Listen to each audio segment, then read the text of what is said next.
Hello everybody, I'm alpacapatrol, and this is Finding Grab the Lamb. That's right, I'm back with another custom challenge run. This run is brought to you by Black Dragon 0228. It's called A Few of My Favorite Things, and basically, I get one of each of my favorite type of item. So I get a free passive, a free spacebar item, and a free trinket, and also one extra item, miscellaneous item of my choosing.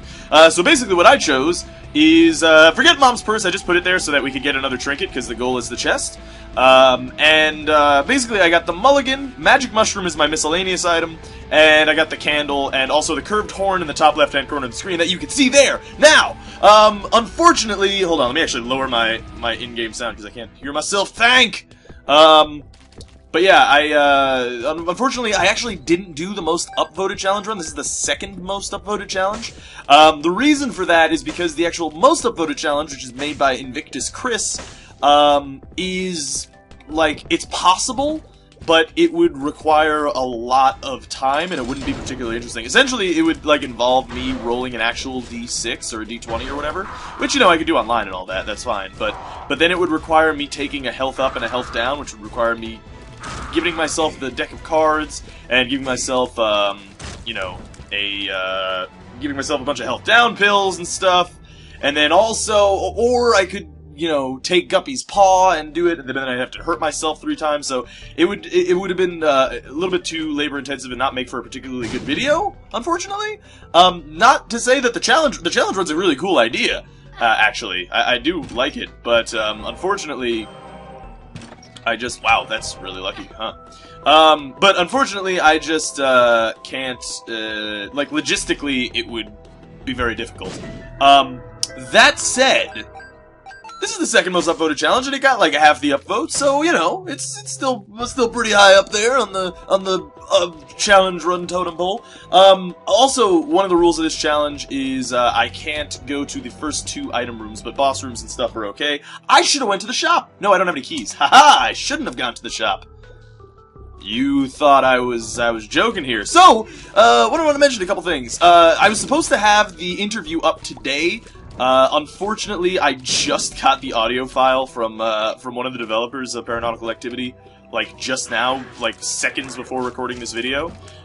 So, unfortunately, I can't have the video up today. I can have it up tomorrow, though. And for those of you who came up by and hung out in the live stream, thanks! It was a fun time. I hope you had a good time there. I had a good time, recording with those guys. They're really, really cool dudes. Paranormal Activity devs are a couple fine chaps, is what I'll say. And they're gonna make a cool game. And it's being published by Adult Swim, which is really awesome. Adult Swim really has a damn good catalog of games at this point. Like, they really do. They've been doing really good work. Now, what we really need to stack, by the way, in the game, is we need to stack some tiers up, because then we could get more Mulligan flies spawning, and glorious days will abound. Let's go this way. Oh, one of these enemies. These are so rare. Alright, anyway, let's take this blue roke. Wow, we got the small roke. That's pretty awesome. That'd be really funny if someone actually said that, if there was an accent somewhere that said that, an actual, like, you know, American dialect or something. Anyway, the other thing that I wanted to mention is, those of you who are perhaps here, who just subscribed yesterday, the reason that I mentioned, how did we not get any keys? You know what, we're gonna go to the sacrifice room. I don't think it's entirely necessary, but, yeah, those of you who are new today, which, there are a lot of you, oh, Guppy's tail. I mean, we've gotten so screwed before, and we haven't been using the candle either, because I've been talking this whole time like a big old dingus.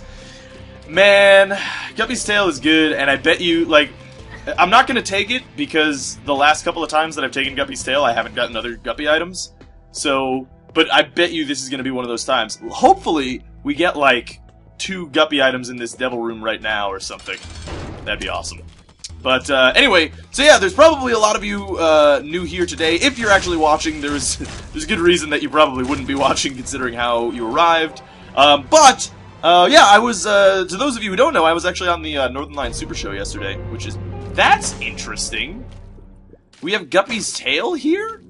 What are the odds of that happening? Probably pretty low. I mean, we could take it for a heart, but then we could also get it for free. Well, actually, functionally, we would get it for a blue heart instead. I don't want it either place, to be honest with you. What happens if I take both? Oh, man. I'm kind of just curious now to see what happens if I take both. Like, if I take this, then what happens to the one in the other room? Does it change? Because if it does, then we get 2 jump. Nah, you know what? It's not worth the heart. It's not worth the not getting keys, considering we're already not getting keys.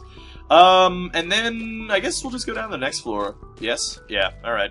We didn't get any keys, so that's kind of a bummer. Guppy's Tale would also screw us on the... Oh, shit.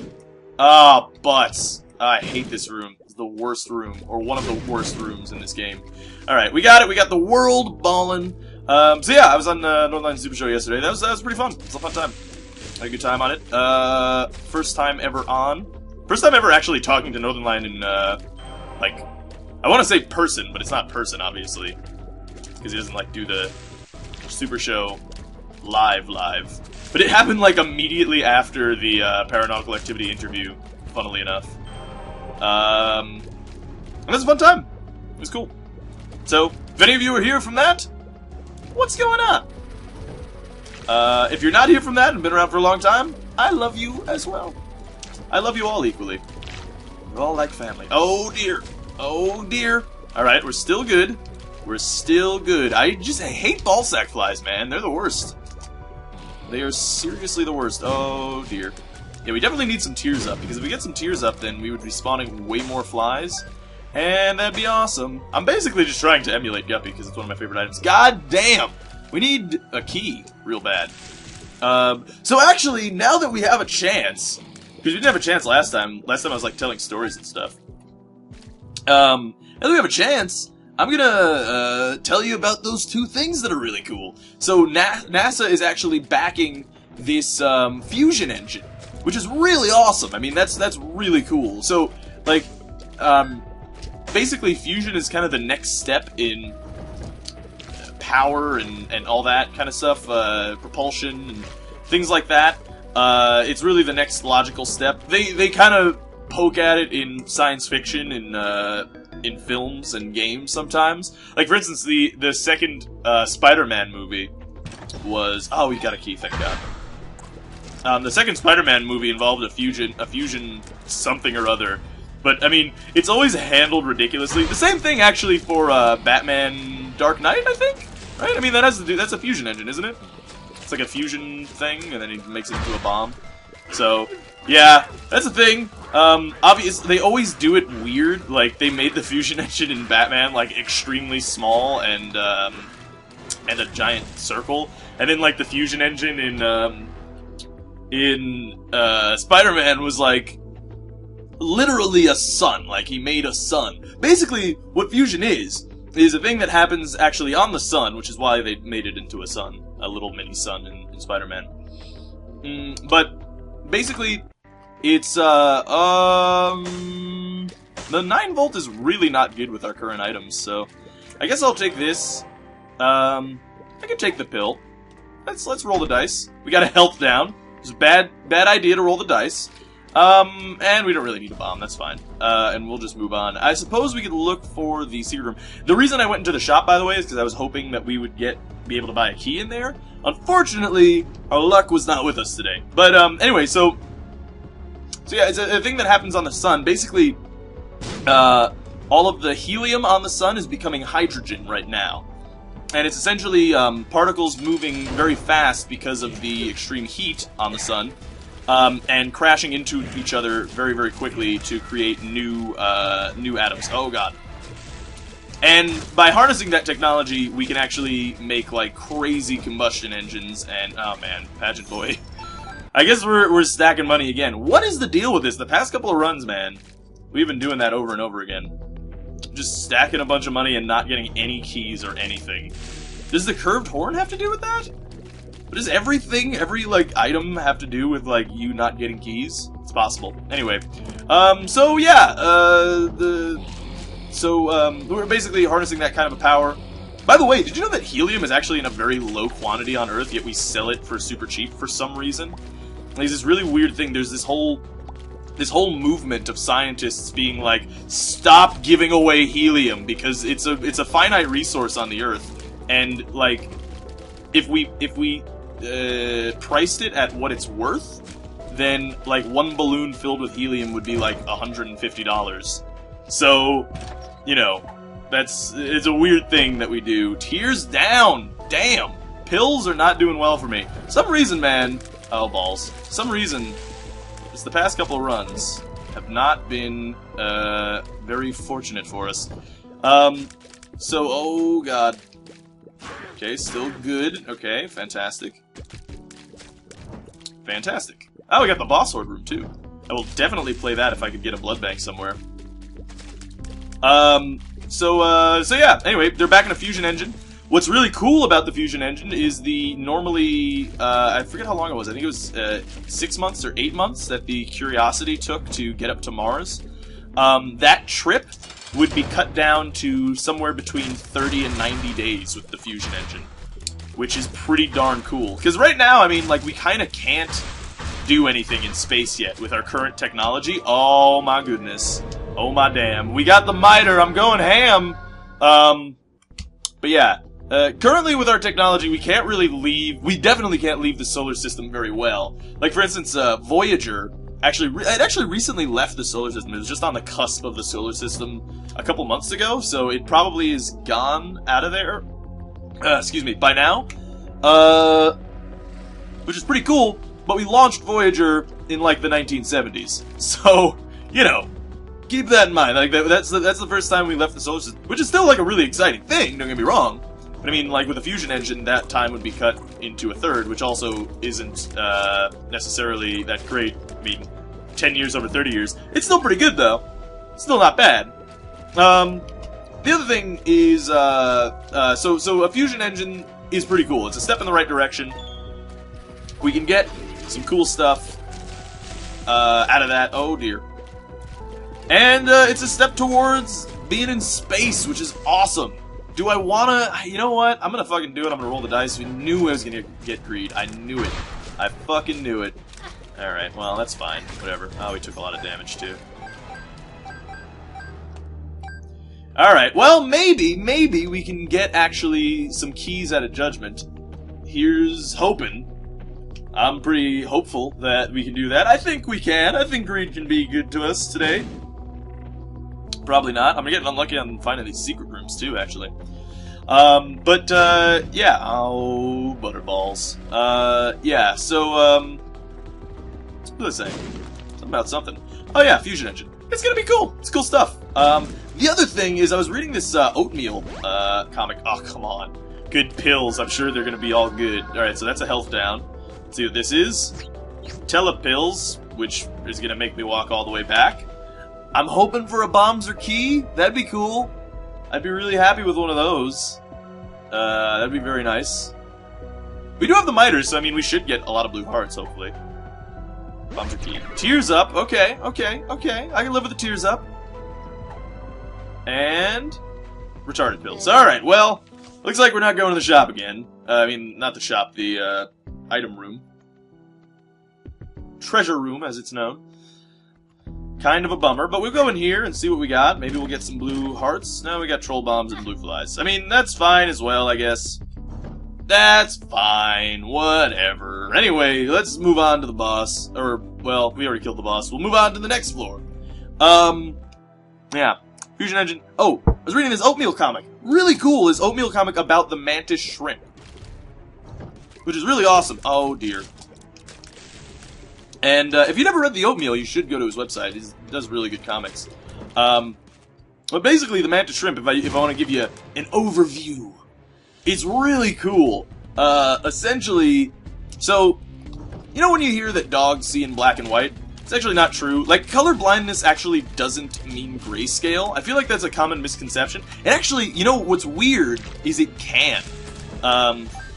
I learned recently that that color blindness can actually mean grayscale from time to time, but it's almost never that. Like, it's extremely rare for that to be the case. But that seems to be, I think, the common misconception or the common conception of color blindness is that they can't see color. You can see color, you just can't see it very well. And the reason that you can't see color very well, and the reason that dogs can't see color very well, and it's kind of that thing of dogs can't see farts. Well, dogs probably can see farts. They're very adept creatures. Anyway, Yeah. The reason that you have the common misconception, or that the idea of the dogs being colorblind, is because we basically see color because of clones. So if you ever looked at like a light spectrum map, not really a map, but a diagram, I guess, of the light spectrum, what we see is called the visual light spectrum, or the visible light spectrum. I'm sorry. The visible light spectrum is what we can see. Now, if you look at the entirety of the light spectrum, it is absurdly small how little... Oh, god damn it. How little... Am I really going to roll the dice again? I am. Yes, we got a key out of it. And we got the map for 7 cents.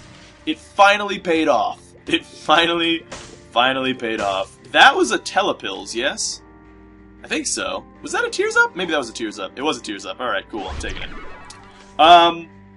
But yeah, so anyway, visible light spectrum, really, really tiny. I mean, on the light spectrum, there's like, X-rays, gamma rays, butt rays, which are like, they're very similar to manta rays, except they're made entirely of butts. No, but, oh yeah, that's pretty ballin'. We are creating Guppy. Very slowly here, we're creating Guppy, which is pretty awesome. Anyway, yeah, so among all those things, visible light spectrum, very small portion. Good, we got dynamite. I'm glad I finally got a key for that. By the way, has the missing page worked yet? I feel like it did one time, but I just totally didn't notice it.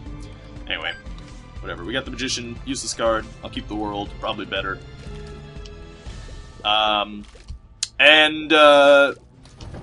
Yeah, so anyway, very, very small thing that we can see. Now, that doesn't mean that there aren't more... Like, if our eyes were perhaps more receptive, we could see more color, right? That's theoretically possible. In fact, that is the truth. Because we see color because of cones in our eyes. That's what they're called. They're called cones, right? We have 3 cones in our eyes. We have, I believe it's red, green, and blue, which allows us to see the... What is it? 6 colors? 6 colors? Hold on, I could count them out. Let's see. Blue, red, green, yellow, violet, blue, red, green, yellow, violet, and then, orange. So yeah, 6. So the, 6, colors, what is this? Health up! Alright, that's pretty awesome. We haven't been using the candle either, which is kind of a bummer. It really should be. It's a great item. That's why I picked it. Yeah. So we see the 6 colors because of those 3 different colored cones that we can see, or that we have in our eyes, yes? Basically, dogs only have 2. They have, I believe, red and green? So that allows them to see only, I believe, 3 colors, or 4 colors, something like that? I'm not sure. The mantis shrimp, however, doesn't, wait, who else can see? Oh, butterflies. Butterflies can actually see... they have 5 cones in their eyes, so they can see an exponentially larger amount of color than we can, or especially what dogs can. Which is really weird to think about cognitively, right? I mean, like, it's kind of weird to think what, yeah, we don't want to get this paw. Should we go on? Yeah, I guess we should. So yeah, it's really weird to think about cognitively, like, that someone can see colors that we can't even imagine. I mean, like, that's another thing that's really weird, right? You can't conceive of another color. That's impossible to conceive of that. Which is weird to say, like, we can sort of, say, we can understand that it's, god damn it, we can understand that it's true, but we can't really perceive what another color would possibly look like, which is pretty crazy. And also, it's just kind of a kind of stark realization that we're not seeing everything that the world has to offer us, right? I mean, there's so much more color in the world and the universe and all that, and so much more brilliance and vibrance, but we just can't see it. We can't even conceive of it. So that's pretty interesting. Butterflies, anyway, have 5 cones. They can see way more colors than us, who we only have 3 cones. Which is part of the reason that butterflies, I'm sure, look so beautiful. Most of the time, anyway. There's some really ugly butterflies, man. I've seen some ugly butterflies in my day. We have to be careful in this room. I can take a lot of damage. Actually, no, I can't. He can't do his thing. His side thing doesn't really do anything to me. Oh, butternut squash. Alright, we got the left hand. I guess that's better than the missing page. I don't know. Anyway, I guess I might as well play this once. Maybe we'll get a blood bag. Kind of unlikely, but it's possible. Alright, we'll probably have greed in the shop anyway, so, you know, that'd be kind of a bummer. Anyway, so butterflies have 5 cones, we have 3, dogs have 2. Mantis shrimp, however, has 16 cones in their eyes, which is, you know, a fucking exponentially huge amount of colors that we just cannot even perceive, right? So, and also, if you look at it, it's such a pretty creature as well. Like, it's rainbow colored, essentially. And also, it's a hilariously beastly killing machine. It has these little claws that move so quickly, that they create a tiny sonic boom under the water. And what that actually does is, because they're moving so fast, it actually makes the water boil. Because of its speed. It moves actually as fast as a gunshot, and basically how they kill things is they literally tear them to pieces. So, Mantis Shrimp, pretty crazy. I just find it really interesting, though, that, did we already go to the secret room? Maybe we did. Maybe we didn't. I'm not sure. God, we're getting a lot of stuff. This guy's taking all my money, actually. He had, like, a lot of money, and he's not giving me much. Ah, okay, golden key's pretty cool, obviously. I'm pretty happy with that. Wow. Judgment did not pay out at all. I mean, he gave me a lot of stuff, which is cool. Ah, we got the, well, so, obviously we could take the world now. Oh, well, first I have to get the X-ray specs. Anyway, so, yeah. I just find it really interesting that there is just a whole world of color that we don't even, we can't even perceive. It's very interesting to me. I've always found that kind of interesting. And there are creatures that exist that have the ability to do so. Here's an interesting thing as well, and sort of a, you know, the kind of question about whether or not genetic augmentation is ethical or whatever. We can actually, we can genetically augment someone being born to have those 16 cones in their eyes, because we just take them from the Mantis shrimp. And then, you know, someone would experience a world unlike anyone has ever seen before. And the question is, you know, people find it sort of unethical to do genetic augmentation. It's like against nature or God or whatever, what have you. But then, isn't it... I would even consider it's unethical that we have the ability to do that for someone, and then we don't allow that. And imagine how vibrant and beautiful the world is with all those colors. I mean, it's pretty vibrant and beautiful right now. So, I don't know. That was just an interesting thing that I thought was... God damn it. I thought it was really cool. I felt like I wanted to share it with you guys. This is a cool time. Do we want to fight Mom yet? We could go to the shop, but it's, I mean... It's likely greed. But, I mean, I guess we have a golden key. We should go. Oh, well, we only have 3 cents, don't we? I suppose we could spend those 3 cents on, Judgment. And I guess we could... Yeah, let's go to the shop. What I was thinking is, like, I guess we could get the money from greed and then, you know, go to Judgment with that money. How did he not die? That's surprising. Also, how are we doing damage to him? I guess the flies are doing good work. Nice. Alright, well, anyway. That was a close call. Wow, we're getting a lot of keys now. This happened last time, too, where, like, I didn't have keys the whole run, and on the part of the run where I don't need keys anymore, I just get a buttload. Whatever. Oh, look at that. We got the habit, which is kind of useless. Let's take the blue heart. I suppose might as well take the bomb. Oh, we can't take the bomb. Oh, we can't take the card either. Alright, well, whatever. That's fine. And I guess we'll just go fight Mama. Actually, we should look for the super secret room, shouldn't we? Alright, you convinced me. We'll look for the super secret room. Because we do have X-ray specs. I mean, we just get to go there, yeah, for free. And it's a white heart, which I will take because we can't leave the mom room, which is fine because I think we should probably have enough health by the time we shouldn't lose that white heart. Theoretically, anyway. And we will go kill Mama. So yeah, I just thought that was really interesting. Just an interesting couple of things about Mantis Shrimp. I thought it was cool. Also, the fusion engine is really cool. I mean, I've talked about time dilation before, yes? I think so. I think I have. Someone mentioned recently that I told a story that I'd already told before. Man, after like 200 runs of this game, I'm gonna start retelling stories.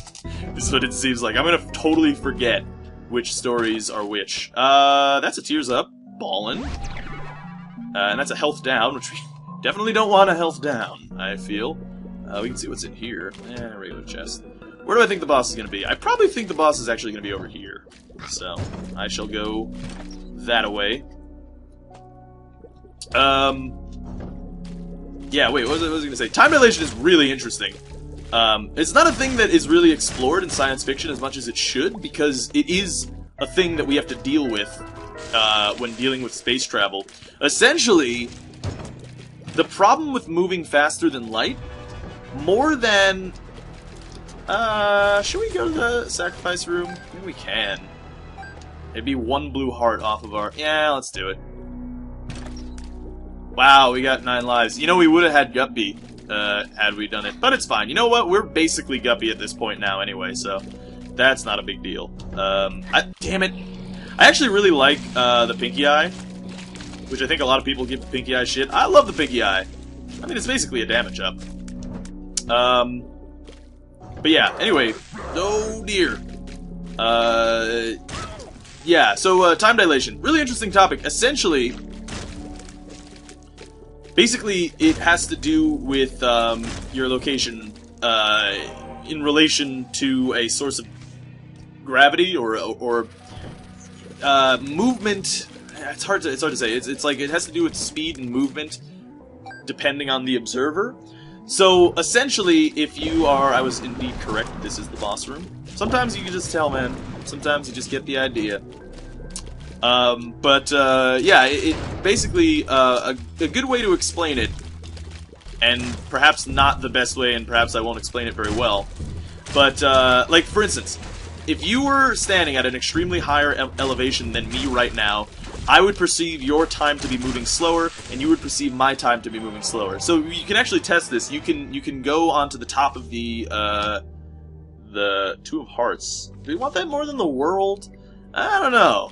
Let's go see what's in here. We got the Pact. I will actually take the Pact.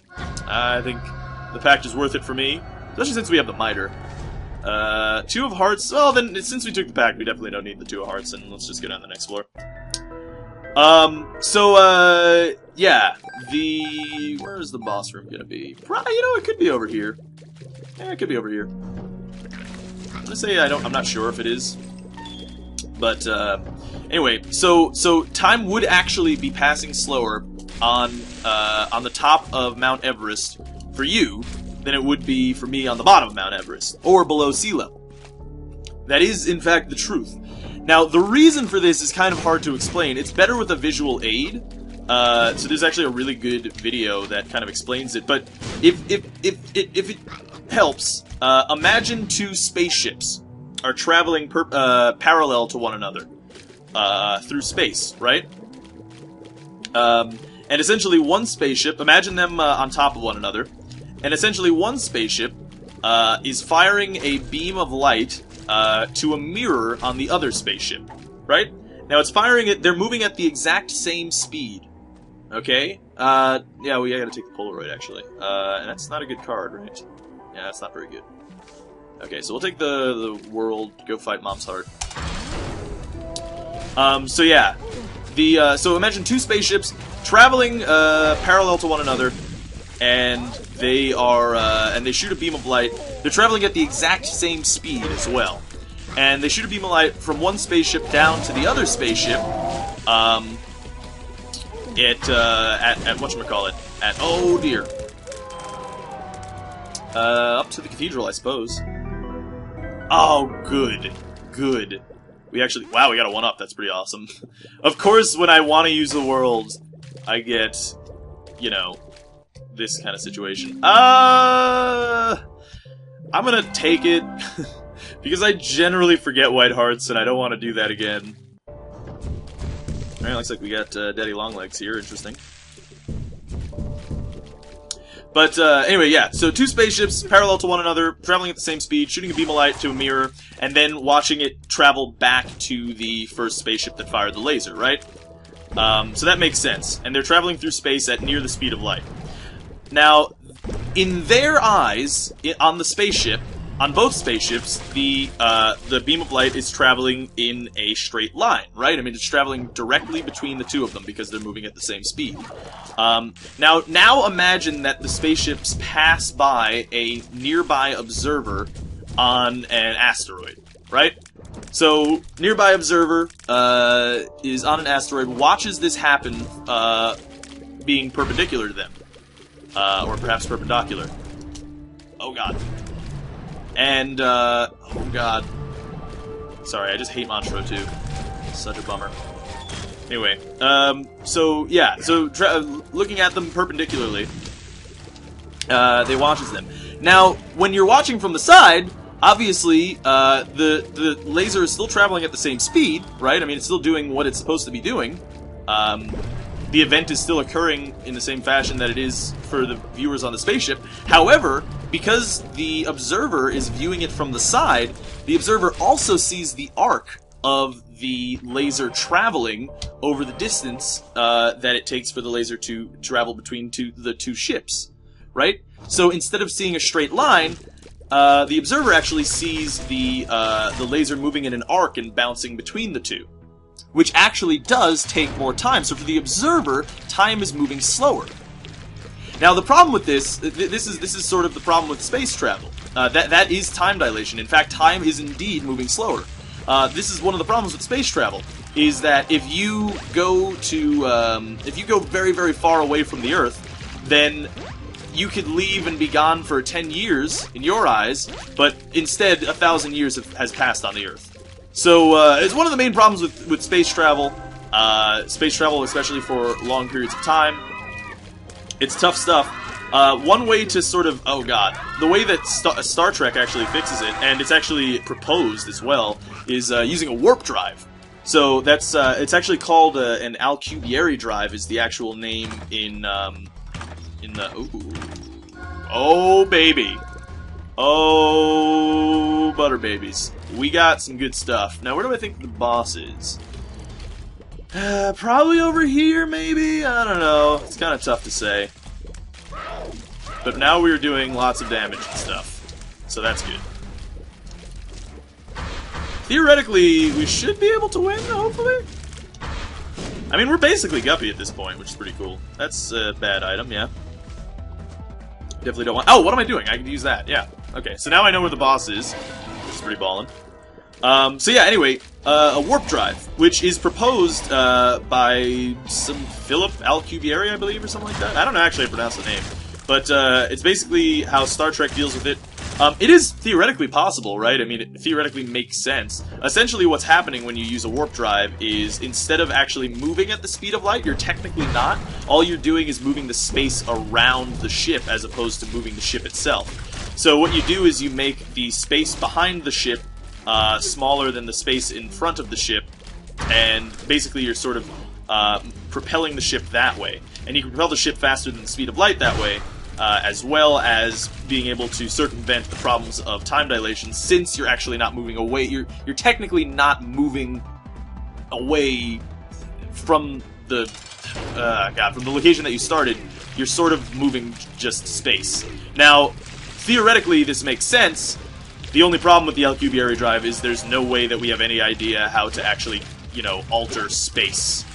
So, you know, it's the sort of thing that is cool in theory, but I don't know if we're ever going to be able to do it. I don't know if we're also, I mean, if you believe in the theory of relativity, not believe in, but, or listen to the theory of relativity, the ability to travel at the speed of light is damn near impossible. Which, by the way, kind of a misconception that Albert Einstein said that faster than light travel is impossible. What he technically says in the theory of relativity is that, by the way, the theory of relativity, E equals mc squared, is not the full equation either. Another common misconception. It's not that much longer. It's a couple other letters, I believe, but that's not the full equation. Anyway, so common misconception. He doesn't actually say that you can't move at the speed of light. It just says that anything with any kind of mass can't move faster than the speed of light, which is, you know, obviously sort of the like a silly argument, sort of an impractical argument, because we're going to be moving in something with mass. But if we can eliminate that sort of thing from the equation, then perhaps we can. Like, for instance, we recently discovered that quantum interaction happens at 10,000 times the speed of light. So we already know something that's faster than the speed of light right now, which is pretty interesting. Anyway, that's a lot of stuff. I don't know if that was interesting at all. I apologize if it was dreadfully boring. Especially, this is not a thing that's necessarily good for the, like, 100 plus people that showed up yesterday for the first time. But yeah, this is the thing that sometimes I just go on a rant. And, anyway. Yeah. I don't know. I always feel like these are boring, but then you guys always are okay with them. So, you know. Hopefully you enjoyed it. I don't know if you did. I don't know if it was, like, dreadfully boring. I hope not. We succeeded, by the way, which is pretty cool. It's nice that I'm able to, like, go into Zen mode in Isaac and just, like, kind of play while talking about whatever it is I want to talk about. Like, I totally forgot that we even beat the game there for a second. But, we had some pretty sweet items. Starting out with some great items really does help you along. Unfortunately, I couldn't do that other custom challenge run. Just because, logistically, it would be way too labor-intensive and not be particularly fun. Like, I wouldn't be able to keep up a conversation. Because what I could do is I could edit out the parts where I'm doing all these things. Because it happens every time I take an item or take damage or something like that. And, oh no, pick up, like, yeah, any drop on the floor. I'd have to roll a d20 and then see if I take a health down or a health up. And so, like, logistically, I could just edit those parts out. But then I wouldn't really be able to keep up a cogent conversation at all with you as the viewer. So unfortunately I couldn't do it. But Invictus Chris has had a lot of challenge runs before, so I'm sure he's okay with that. And I'm sure he'll get another challenge run in the future. We have a couple, like, we have a stable of, like, people who often get their challenge runs upvoted to the top. They have some good challenge runs. It's weird. We have, like, kind of like a mod community of my custom challenges. Kind of like that. Anyway, hopefully you guys enjoyed it. Thanks for watching. Post the custom challenge runs down below, and I will do the most upvoted one. This actually was not indeed the most upvoted one. It was the second most upvoted one. But unfortunately, from time to time, I have to not do the most upvoted one. So anyway, hope you guys liked it. Hope you guys liked the Super Show yesterday, and I'll have the interview with Paranormal Activity devs up probably tomorrow, most likely, because I'm going to be editing it pretty much right after this. So it was a fun time. And also I'll be doing more, that stuff. Also, the FTL is up on the channel. You guys seem to really, really enjoy that, so, that series is coming back now. So, yeah, so that'll be a fun time. Anyway, thanks for watching. This is Alpacapatrol signing out. Peace, fools.